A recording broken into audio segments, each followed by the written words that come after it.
This is my first time in Slovakia, and I'm super excited because I think this is a wine country which is developing, a lot of really interesting stuff happening here. It's a unique climate, and yeah, I'm super excited to be here and learn more about interesting wines that I've started to taste over the last few years.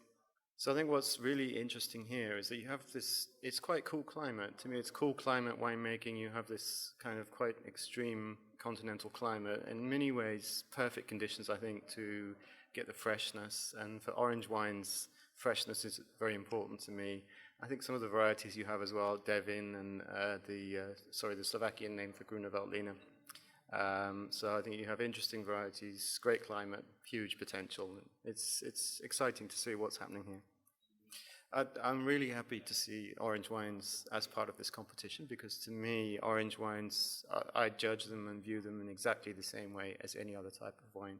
I think if you talk about white wine, red wine, rosé wine, we can talk about orange wine in the same breath. And to me, I would judge these wines just the same. You know, I'm just looking for balance and pleasure and drinkability, same as I would in any other style of wine.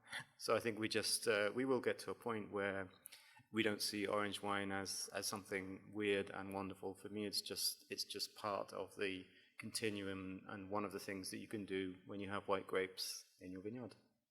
I do think that this, having some kind of feedback cycle, I think it's important for winemakers to grow and to be able to discuss and get feedback on what they're doing. And certainly when you have emerging styles or sectors like natural wine or orange wine, I think it's really vital actually. And we can discuss about whether the format of a particular competition is useful or not. But I think just having that opportunity for discussion and for getting some feedback on your wine, especially in neutral conditions, I think that's really, really valuable. And I think, to me, when I talk with winemakers who have a kind of world view, I think they're always interested in this, and they should be. If you stay insular and you stay in your winery and you don't know what people are thinking about your wine, and how are you going to develop? It's going to be very difficult.